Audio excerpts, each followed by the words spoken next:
வணக்கங்க.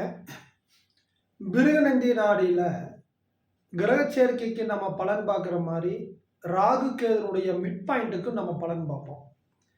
இந்த Rahu கேதுனுடைய mid point அப்படின்னா என்னன்னா, ராகு இருக்கிற இடத்துலருந்து 4வது வீடு, கேது இருக்கிற இடத்துலருந்து 4வது வீடு. நம்ம ஆன்டி கிளாக்கா பார்த்தா சில பேத்துக்கு கன்ஃப்யூஸ் ஆகும். ஒரு லாஜிக்குக்காக நம்ம கிளாக் வைஸா சொல்றோம். 2 ஒண்ணு தான். அப்ப இந்த ராகுவினுடைய இடப்பட்ட இடங்கள்ல இருக்கக்கூடிய இடம் தான் மிட் பாயிண்ட் அப்படின்னு சொல்லுவோம். இது வந்து இந்த இடத்துல ஏதாவது கிரகங்கள் இருக்கு அப்படின்னா, அந்த கிரகங்களுடைய உயிர் காரகத்துவங்கள், அதனுடைய ஆர்கான்ஸ், அந்த கிரகத்துடைய குணங்கள் அந்த ஜாதகரை பாதிக்கும் அப்படிங்கிறது பிருகுநந்தி நாடினுடைய ஒரு அடிப்படை. இப்ப இந்த ஜாதகத்துல பார்த்தீங்கன்னா, கன்னியில ராகு, மீனத்துல கேது, சந்திரன் மிதுனத்தில் இருக்கு. அப்ப ராகு கேதோட மிட் பாயிண்ட்ல சந்திரன் இருக்காரு.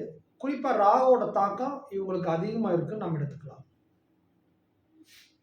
சில நேரங்கள்ல கேது தான் மிட் பாயிண்ட்ல இருக்கு. சந்திரனுடைய மிட் பாயிண்ட் கேது தான் ஆக்குபை பண்ணுதுன்னு சொல்லுவாங்க. ஆனா எக்ஸ்பீரியன்ஸ்ல ராகு தான் அதிகமான பலன்கள குடுக்குது.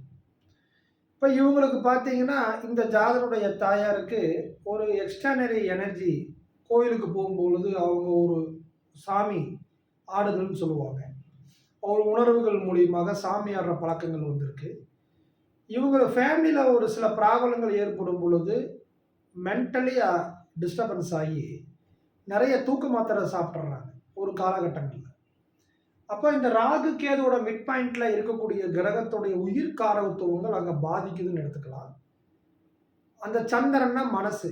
மனம் ரீதியான டிஸ்டர்பன்ஸுக்கு அவங்க உள்ளாவாங்கன்னு எடுத்துக்கலாம். இப்ப இந்த ஜாதகருக்கு பார்க்கும் பொழுது, சந்திரன்னா கண்ணு. கண்ணுல ரொம்ப கேர்ஃபுல்லா இருக்கணும். அதே மாரி லங்ஸ் ரிலேட்டடா கேர்ஃபுல்லா இருக்கணும். ஏன்னா சந்திரனுக்கு 4ல தான் ராகு இருக்கு. அப்ப லங்ஸ் ரிலேட்டடா ரொம்ப கேர்ஃபுல்லா இருக்கணும் அப்படின்னு அர்த்தம். இப்ப அடுத்த சார்ட் பார்த்தீங்கன்னா, இது இன்னைக்கு நான் இந்த ஹாரோஸ்கோப் இன்னைக்கு பார்க்குறேன். இந்த ராகு கேதுவோட மிட் பாயிண்ட்ல செவ்வாய் இருக்கு. இந்த ராகுவோட கேதுவோட சென்டர் அச்சு தான் மிட் பாயிண்ட்.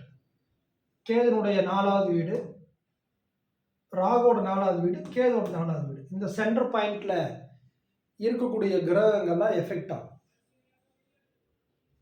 அப்ப இந்த செவ்வாயினுடைய அச்சுல இங்க கேது இருக்கிறதுனால இது ஒரு பெண்ணோட ஹாரோஸ்கோப்பு. அப்ப செவ்வாய்னா பல்லு, அதே மாரி செவ்வாய்னா கணவர், செவ்வாய்னா கூட பிறந்த சகோதரர்கள், செவ்வாய்னா பூமி, நிலங்கள்னு சொல்லுவோம். அப்ப இந்த செவ்வாய்க்கு கோணத்துல கேது இருக்கிறதுனால, இவங்களுடைய பூர்வீகத்துல பூமிகள் ரிலேட்டடா, இடங்கள் ரிலேட்டடா நெறைய பிரச்சனைகளையும், வம்பு வழக்குகளையும் இவங்க சந்திக்கிறத நம்ம பார்க்குறோம். அதே மாரி செவ்வாய்க்கு 4ல கேது இருக்கிறதுனால, இங்கேயே சந்திரனும் இருந்துச்சு.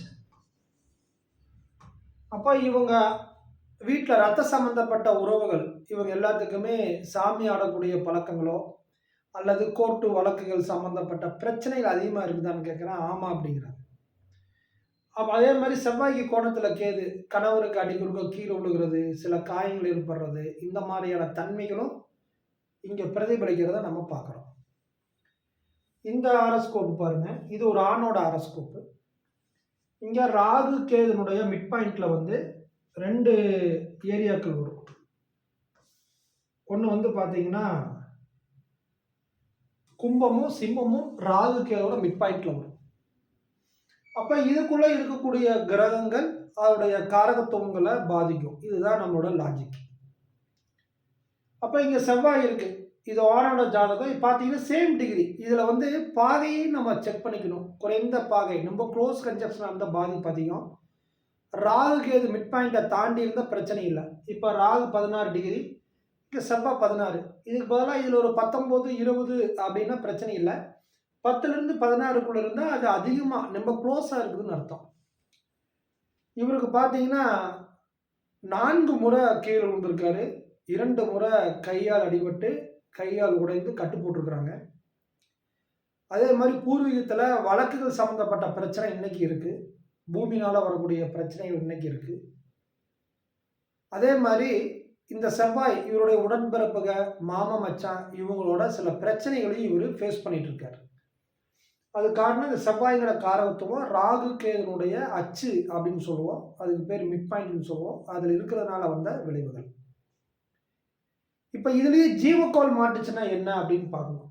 இந்த ஹாரோஸ்கோப் வந்து பார்த்தீங்கன்னா, ராகு கேதோட அச்சுல வந்து குரு இருக்காரு. ஜீவக்கோள். இது ஒரு ஆணோட ஹாரோஸ்கோப். இப்ப இந்த ராகு கேது அச்சுல ஜீவக்கோள் ஒரு ஆண் ஜாதகத்துல குரு வந்து ஜீவக்கோள் நம்ம சொல்றோம். அந்த ஜீவக்கோள் இருந்துச்சு அப்படின்னா, அவங்க ஒரு புகழோட உச்சிக்கு வரும் பொழுது அவங்களுடைய உடல் பாதிக்கிறது. குருனா மூக்கு, குருனா லிவரு, உடம்புல இருக்கக்கூடிய முக்கியமான உறுப்புகள், சேதங்கள், பழுதுகள் ஏற்பட்டு அது மாத்தக்கூடிய தன்மைய குடுத்துரும்.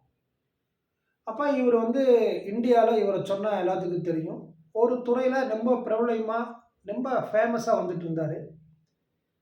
ஒரு முக்கியமான ஒரு சிச்சுவேஷன்ல என்ன ஆகுதுன்னா, ஒரு பதவி அனுபவிக்க வேண்டிய காலகட்டங்கள்ல, இந்த ராகு, கேதுனுடைய மிட் பாயிண்ட்ல இருக்கக்கூடிய குரு, இவர் உடல் பாதிக்கப்பட்டு, உடம்புல இருக்கக்கூடிய ஆர்கான்ஸ் பாதிக்கப்பட்டு, உறுப்பு மாற்று அறுவை சிகிச்சை செஞ்சும் கூட இவருடைய பாடி ரெக்கவர் ஆகாம, கடைசியில மரணத்தில போய் இவருடைய வாழ்க்கை பயணங்கள் முடிஞ்சிருது. அப்ப ராகு, கேதுனுடைய மிட் பாயிண்ட்ல ஜீவக்கோள் ஒரு ஆணுக்கு குரு அல்லது ஒரு பெண்ணுக்கு சுக்கிரன் இருந்தா, அவங்க உடல் ரீதியா நம்ம ரொம்ப கவனமாக இருக்கணும் அப்படிங்கிறது தான் இந்த பிருகுநந்தி நாடினுடைய அடிப்படையே. சில பேர் நல்லா இருக்கிறாங்க. அவங்களுக்கு திசா புத்திகள், லக்னம், லக்னாதிபதியினுடைய காம்பினேஷன் நல்லா இருக்கிறவங்க தப்பிச்சிடுறாங்க. லக்னம், லக்னாதிபதி, திசையினுடைய கிரக தொடர்புகள், பாவ தொடர்புகள் சரியில்லாதப்போ, இவங்க பெரிய மரணங்களையும், பெரிய இழப்புகளையும் சந்திக்கிறத நம்ம பார்க்குறோம். இப்ப இந்த ஹாரோஸ்கோப் வந்து பாருங்க, இவரும் அதே மாரி தான். இந்த ராகு கேதுவோட மிட் பாயிண்ட்ல இங்க குரு அப்படிங்கிற ஒரு ஜீவக்கோள் வந்து மாட்டிருது. அப்ப இவரு வந்து பார்த்தீங்கன்னா, ஒரு துறையில ரொம்ப ஃபேமஸான ஒரு நபர். இந்தியால இவரையும் சொன்னா எல்லாத்துக்கும் தெரியும். இப்ப இந்த குரு வந்து ராகு கேதுவோட அச்சுல மாற்ற சில பேர பார்த்தீங்கன்னா, ஃபேமிலி விட்டு ஒதுக்கிரும். சில பேர் வந்து பேர் புகழ் குடும்பங்களோட இருப்பாங்க. அப்பா, அம்மா, மனைவி, குழந்தைகளோடு இருப்பாங்க. பேர் புகழோடு இருப்பாங்க. திடீர்னு ஏதாவது ஒரு இயற்கை சீற்றத்துல, உடல்ல ஏற்பட்ட சில மாற்றங்கள்னால, எதிர்வினை செயல்பாடுகள்னால டெத் ஆயிருவாங்க. சில பேர் குடும்பத்த விட்டு ஒதுங்கி இருப்பாங்க. பல விமர்சனங்கள சந்திப்பாங்க. பல ரிஸ்க்கான முயற்சிகள் எடுத்து போராடி வெற்றி பெறக்கூடிய காலகட்டங்கள்ல, அவங்களுடைய உடல் அவங்களுக்கு சப்போர்ட் ஆகாம போறத நான் நெறைய இடங்கள்ல, நெறைய ஃபேமிலிய நான் பார்த்துருக்கேன். இவரு அதே மாரி தான். இப்ப ஆரோக்கியமா இருக்காரு. ஆனா இந்த ராகு, கேதுனுடைய மிட் பாயிண்ட்ல இருக்கக்கூடிய குரு, எதிர்காலத்துல ஜீவக்கோளா இருக்கிறதுனால, இவருடைய உடலையும், இவருடைய புகழடைந்த பின்பு, புகழ் அடையக்கூடிய சிச்சுவேஷன்ல ஒரு பெரிய பாதிப்புகள் வர்றதுக்கு வாய்ப்புகள் இருக்கு அப்படிங்கிறதையும் நம்ம பார்க்குறோம். இவர் வந்து நார்த் இந்தியால ஒரு ஃபேமஸான ஒரு நபர், ஒரு பிசினஸ் மேன். அப்ப நீங்க உங்களுடைய ஹாரோஸ்கோப்ல ராகு, கேது இருக்கக்கூடிய அச்சுல, சிம்மத்துல ராகு, கேது எங்க இருக்குன்னா, சிம்மத்திலயோ, கும்பத்திலயோ ஏதாவது கிரகங்கள் இருந்தது அப்படின்னா, அந்த கிரகங்கள் ராகு, கேதுனுடைய பாகைக்கு ரொம்ப க்ளோஸா இருந்துச்சு அப்படின்னா, அந்த கிரக சம்பந்தப்பட்ட உயிர்காரகத்துவங்கள் அவங்களோட பழகும்போது கவனமா இருக்கணும். அவங்களோட பிசினஸ் பண்ணும்போது ரொம்ப ரொம்ப கவனமா இருக்கணும். உதாரணத்துக்கு இவங்க புதன் இருக்குன்னு வச்சுக்கங்க. இந்த இதுக்கு பதிலா அவங்களுக்கு புதன் இருக்கு. அப்ப புதன்னா கூட்டு தொழிலு, பார்ட்னர்ன்னு சொல்லுவோம். இந்த இடத்துல புதன் இருக்கு.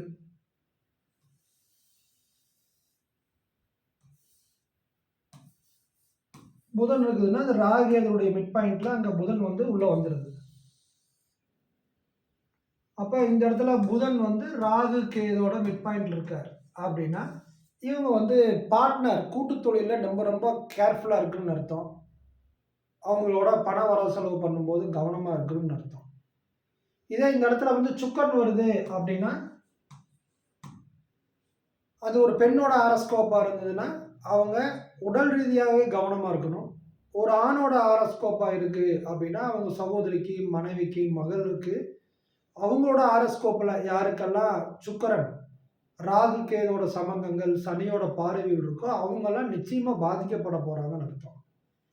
இதே இடத்துல ராகு கேதுவோட மிட் பாயிண்ட்ல சூரியன் இருக்குன்னா அரசியல் ரீதியா, அரசாங்க ரீதியா ரொம்ப கவனமா இருக்கணும். இவர் பிறந்ததுக்கு அப்புறம் தந்தையாருக்கு பல இன்னல்களையும், துன்பங்களையும், துயரங்களையும், வேதனைகளையும் கொடுக்கும். தந்தையாருடைய மரணங்கள், தந்தையார் பிரிஞ்சு போறது, இந்த மாதிரியான சம்பவங்களையும் குடுக்குன்னு நம்ம சொல்லலாம். அப்ப என்ன பிளானட் இருக்கோ, அந்த பிளானட் ரீதியான காரகத்துவங்கள் ஜாதகர் பிறந்ததுக்கு அப்புறம் துன்பப்படுது அப்படிங்கிறது தான் இதனுடைய அடிப்படை. இந்த வீடியோ பத்தி உங்களுடைய கருத்துக்கள், உங்களுடைய அனுபவங்கள் எது இருந்தாலும் கமெண்ட் பாக்ஸ்ல பதிவிடுங்க. வணக்கம்.